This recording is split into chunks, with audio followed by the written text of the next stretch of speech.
Hello, everybody. I'm Dr. Bob Morris, professor of biology at Wheaton College in Massachusetts. Welcome to another episode of Science with Dr. Bob. I'm wondering about sound.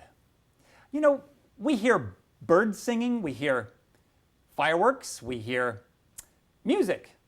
And what is the sound? What is sound, actually? Well, we talked about how sound demonstration can be used to demonstrate the scientific method. We've done that before, but what is sound? Well, it turns out that sound is pressure waves moving through the air. And we can demonstrate that with this slinky. Because whether the sound is coming from a xylophone key or this tuning fork, sound is always the same thing. It's moving in all directions because air is in all directions, and right now that tuning fork is sending off vibrations into the air. The tines of the tuning fork are vibrating, and that actually presses on the air nearby. Now, air is all particles of gas. It's all around us. It's all around this tuning fork. It's filling this studio. And those molecules of gas press against each other. They press against this tabletop. They press against me. They press against the inside of a tire. And that pressing is pressure, generating a pressure around it. When the air is still as it is here, air still generates a pressure against other air. So if we start a vibration of an object like this tuning fork, it's sending waves of pressure into the nearby air. So let's picture this slinky as the air within the slinky. Each line is representing the air that's there in that cylinder. And when I press on the air at one end, it actually passes that pressure to the next area, which passes it to the next and the next and the next. And what we get is a pressure wave passing down the slinky. That's the same way that the tuning fork is sending pressure waves into the air nearby. Now, this slinky also shows a couple of other attributes of sound. One is how often am I sending these waves down the slinky? If they're very infrequent, if they're not very frequent, they're not very often, like that, we call those notes low. The pitch of the sound has to do with how often the waves travel through the air.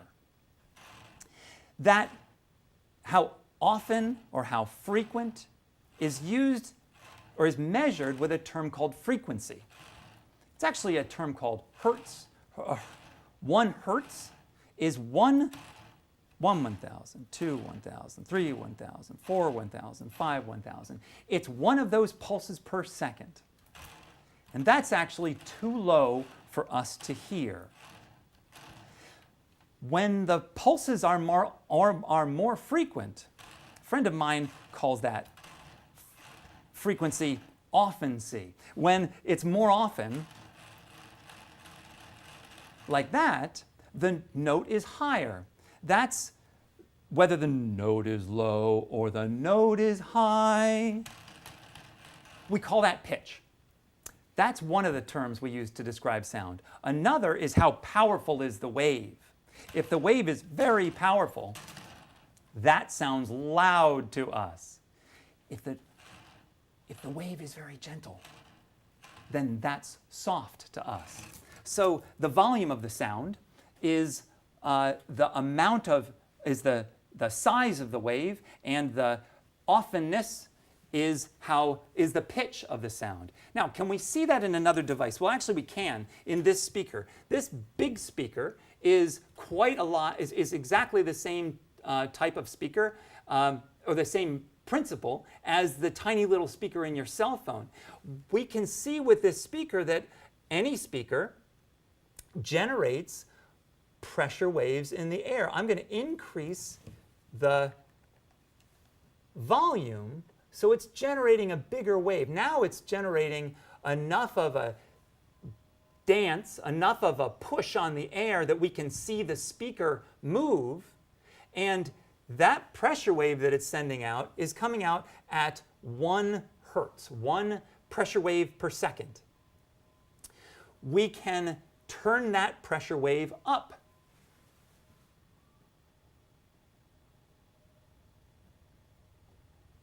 To a point where we can actually begin to hear it. Humans start to hear sound at about 20 hertz. If I go back down so we can see it, down here at 5, that frequency there is so low humans can't hear it, but it is not so low that elephants can't hear it. Actually, elephants listen to sounds like this. They can hear sounds over 2.5 miles because they resonate noise sounds at these very low frequencies. We call it infrasound. But we can't hear that. So what it does show us is that every one of the sounds that this speaker is generating is just pulses of pressure in the air. And the pitch is going to change as we change the frequency. So I'm going to go up to a frequency that we can hear by jumping to 112 hertz. So now the speaker is moving so quickly in sending 112 pulses of pressure into the air per second that we can't actually see the diaphragm of the speaker moving anymore. If I jump it to 200, you'll hear it's higher. 300 is higher. 512 hertz. And I can turn that down, so now it's making gentler presses, but still at that same frequency at 512. Same note, not as loud. Same note, even louder.